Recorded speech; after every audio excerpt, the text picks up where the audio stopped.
Chhattisgarh school मध्याह्न भोजन रसोइया कल्याण संघ के बैनर तले रसोइया कर्मचारियों ने प्रदर्शन किया और अपनी मांग को लेकर मुख्यमंत्री के नाम नायब तहसीलदार को ज्ञापन सौंपा। समान काम समान वेतनमान देने की मांग को लेकर रसोइया कर्मचारियों ने बुधवार को मंडी प्रांगण से रैली निकाली। रैली मुख्य मार्ग से होते हुए कलेक्ट्रेट पहुंची, जहां उन्होंने मुख्यमंत्री के नाम ज्ञापन सौंपा। प्रदर्शनकारियों ने बताया कि 1995 से मध्याह्न भोजन अंतर्गत स्कूल शिक्षा विभाग द्वारा प्राथमिक व माध्यमिक शालाओं में पढ़ने वाले बच्चों के लिए मध्याह्न भोजन योजना चल रही है। मध्याह्न भोजन पकाने व खिलाने का कार्यभार रसोइया कर्मचारियों पर है। बीते कई साल से 15 रुपए से लेकर 40 रुपए प्रतिदिन की दर से काम करते आ रहे हैं।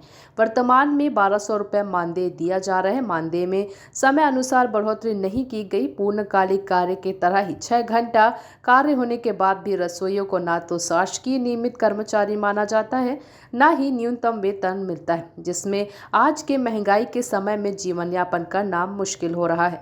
उन्होंने मुख्यमंत्री से मांग की कि 5 मार्च को हाईकोर्ट का फैसला दिया गया है कि स्कूल मध्याह्न भोजन रसोइयों को प्रतिमाह 9,180 रुपए भुगतान किया जाए, इसे शीघ्र लागू किया जाए। प्रदर्शन के दौरान बड़ी संख्या में संघ के लोग मौजूद थे।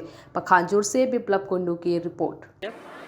छत्तीसगढ़ स्कूल मध्याह्न भोजन रसोइया कल्याण संघ का प्रांतीय अध्यक्ष हूँ और आज हम लोगों ने 20 अप्रैल 2004 को यहाँ उत्तर बस्तर कांकेर में एक दिवसीय हड़ताल पे हम लोग बैठे हैं।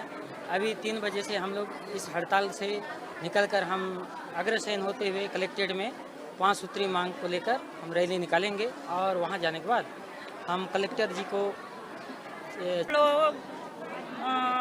मैं श्रीमती सरिता सागर प्रांतीय संरक्षण हूँ।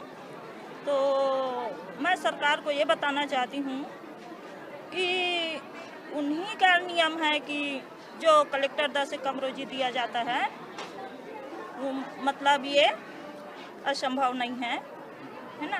हम लोग 40 रुपया दे रहे हैं, हम लोग घर चला पा रहे हैं, ना हम अपने बच्चों को अच्छी शिक्षा दे पा रहे हैं, ना कुछ अच्छा चीज़ खरीद के दे पा रहे हैं। जब भी आते नया सरकार आता है, वादा करके चले जाते हैं कि हम इतना देंगे, रोजगार गारंटी का रोजी देंगे। फिर जैसे दिन बीतते जाता है हम लोगों को ऐसी झूठ बोल के वो चला जाता है। इस बार रसोइया पूरा आक्रोशित है कि हम और उग्र आंदोलन करेंगे।